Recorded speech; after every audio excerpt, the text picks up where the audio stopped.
وہ عورت اسی رات دنیا سے چل بسی، یعنی اس کا انتقال ہو گیا۔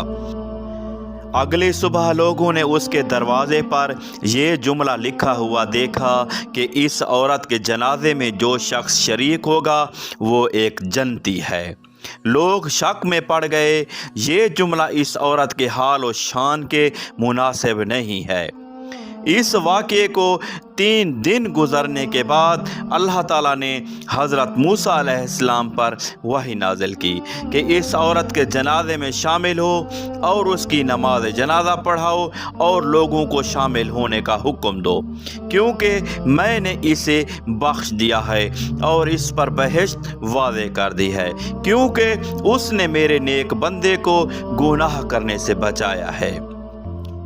حضرت موسیٰ علیہ السلام نے فرمان خدا پر عمل کیا کہ کس طرح گناہوں میں غرق ایک عورت نے ایک انسان کو گناہ سے بچانے کی وجہ سے اس طرح رحمت الہی کی مستحق قرار پائی کہ اللہ تعالیٰ نے اسے ایک بہشت میں سے قرار دے دیا، بلکہ اپنے ایک پیغمبر حضرت موسیٰ علیہ السلام کو حکم دیا کہ وہ لوگوں کے ہمراہ اس کے جنازے میں شریک ہوں اور عزت و احترام سے اس کا جنازہ اٹھائیں اور سپرد خاک کر دیں۔ ایک دفعہ بنی اسرائیل میں بارش نہ ہونے کی وجہ سے سخت قحط پڑ گیا۔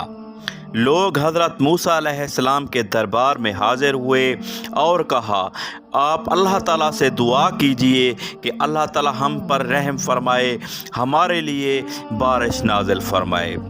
اس طرح حضرت موسیٰ علیہ السلام اپنی قوم کے بیشتر لوگوں کو ساتھ لے کر بستی کے باہر دعا کرنے کے لیے تشریف لے گئے۔ حضرت موسیٰ علیہ السلام نے اس جگہ پہنچ کر دعا کرنا شروع کر دی کہ اے پروردگار ہم پر رحم فرمائیے اور ہم پر رحمتوں کی بارش نازل فرمائیے۔ ادھر آپ کا دعا کرنا تھا اور ادھر سورج کی تپش مزید بڑھ گئی۔ دور دور تک بادلوں کا کوئی پتہ نہیں تھا۔ یہ دیکھ کر حضرت موسیٰ علیہ السلام کو بڑا تعجب ہوا اور آپ علیہ السلام نے اللہ تعالیٰ سے دعا قبول نہ ہونے کی وجہ دریافت کی تو اللہ تعالیٰ نے حضرت موسیٰ علیہ السلام کی طرف وحی نازل کی اور فرمایا، اے موسیٰ، اس مجمع میں ایک شخص ایسا ہے جو گزشتہ 40 سالوں سے میری نافرمانی کر رہا ہے۔ اے موسیٰ، آپ لوگوں میں اعلان کر دیں کہ وہ شخص مجمع سے نکل جائے، کیونکہ اسی شخص کی وجہ سے بارش رکی ہوئی ہے، اور جب تک وہ شخص مجمع سے باہر نہ نکلے گا بارش نہیں ہوگی۔ حضرت موسیٰ علیہ السلام نے مجمع کی طرف دیکھ کر فرمایا، اے مجمع والو، تم میں سے جو کوئی بھی اللہ کا نافرمان ہے، جو گزشتہ 40 سالوں سے اللہ کو ناراض کرتا آ رہا ہے، وہ مجمع سے نکل جائے۔ اسی کی وجہ سے ہم سب اللہ کی رحمت سے محروم ہیں۔ اس گنہگار بندے نے دائیں بائیں دیکھا، کوئی اپنی جگہ سے نہ ہلا۔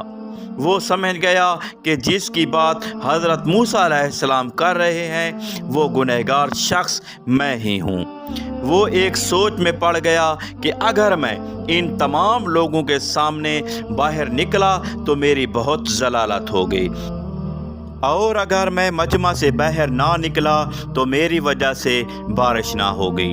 اب اس گناہگار شخص نے اپنے گناہوں پر شرمندہ ہو کر دل ہی دل میں اللہ تعالیٰ سے توبہ کی کہ اے اللہ، تو کتنا رحیم ہے، میں 40 سال سے تیری نافرمانی کرتا آ رہا ہوں اور تو مجھے مہلت دیتا رہا، ایک بار مہلت اور دے دے اور میری توبہ قبول فرما لے اور مجھے آج ذلت و رسوائی سے بچا لے۔ بس اس کا یہی کہنا تھا کہ فوراً آسمان بادلوں سے بھر گیا اور موسلادھار بارش شروع ہو گئی۔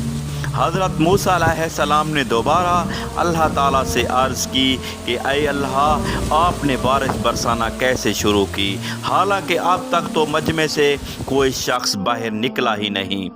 تو اللہ تعالیٰ نے ارشاد فرمایا کہ اے موسیٰ، جس کی وجہ سے بارش روک رکھی تھی اس نے توبہ کر لی ہے، اس لیے بارش برسا رہا ہوں۔ حضرت موسیٰ علیہ السلام نے فرمایا، یا اللہ مجھے اس شخص سے ملا دے تاکہ میں بھی اس کا دیدار کر سکوں۔ اللہ تعالیٰ نے فرمایا، اے موسیٰ، جس شخص نے 40 سال تک میری نافرمانی کی اور میں نے 40 سال تک اس کو بے پردہ نہ کیا، اور آج اس نے جب دل سے توبہ کر لی ہے تو میں اس کو بے پردہ کیسے کرتا۔ اللہ تعالیٰ ہم سب کا حامی و ناصر ہو۔ ویڈیو اگر پسند آئے تو اسلم درویش ٹی وی کو لائک کریں، سبسکرائب کریں اور اپنے دوست احباب میں شیئر کریں۔ اللہ حافظ۔ اللہ نگہبان۔